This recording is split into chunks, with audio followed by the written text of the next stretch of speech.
ఒక మాట యెషయా గ్రంథం 9వ అధ్యాయము 6వ వచనంలో,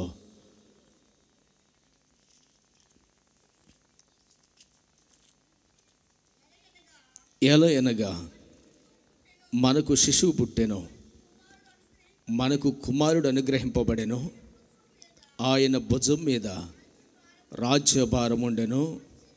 ఆశ్చర్యకరుడు, ఆలోచనకర్త, బలవంతుడైన దేవుడు, నిత్యుడగు తండ్రి, సమాధానకర్త అని, అధిపతి అని అతనికి పేరు పెట్టబడెను. చాలండి.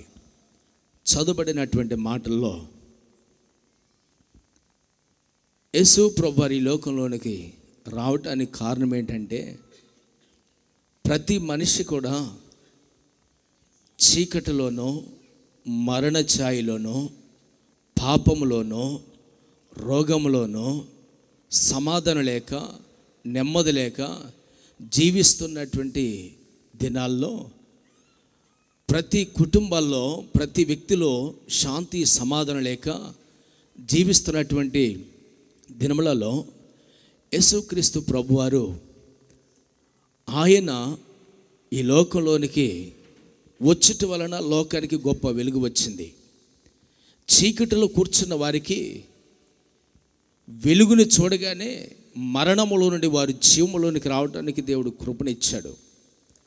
చాలామంది రకరకాలైనటువంటి సమస్యల మధ్యలో, బాధల మధ్యలో, బలహీనతల మధ్యలో, చీకటిని బంధకాల్లో ప్రతి మనిషి బ్రతుకుతూ జీవిస్తూ అలాగే చనిపోతూ ఉండగా, మన ప్రభు అయినటువంటి యేసుక్రీస్తు ప్రభువారు ఈ లోకంలోనికి వచ్చి ప్రతి వ్యక్తిని, ప్రతి కుటుంబాన్ని ఆయన రక్షిస్తూ, ఆయన మరణపు అంచుల్లో ఉన్నటువంటి వారిని దేవుడు పైకి లేవనెత్తి ప్రతి ఒక్కరికి విడుదలనివ్వటానికే మన ప్రభు అయిన యేసుక్రీస్తు ఈ లోకంలోనికి రావటానికి మంచి కృపను ప్రభు ఇచ్చాడు. ఈ క్రిస్మస్ ఆనందములో పెట్టినటువంటి కూడికలో గత సంవత్సరంలో దేవుడు ఎన్నో భయంకరమైనటువంటి బంధకాల నుంచి, సమస్యల నుంచి దేవుడు తప్పించి, రక్షించి, కాపాడి ఈరోజు దేవుడు చేసినటువంటి మేలులను జ్ఞాపకం చేసుకుంటూ, దేవుడిచ్చినటువంటి వెలుగును, ఆనందాన్ని అనుభవించుతూ క్రిస్మస్ ఆనందములో, ఈ క్రిస్మస్ యొక్క సంతోషంలో మనమందరం కూడా ఈ విధంగా కలిసి ప్రభుని స్తుతిస్తున్నామంటే ఇది కేవలము దేవుని కృప. దేవునికి స్తోత్రం కలుగును గాక. అసలైన క్రిస్మస్ ఏంటంటే నీలో ఉన్న పాపమును విడుదల చేయటమే అదే నిజమైన క్రిస్మస్.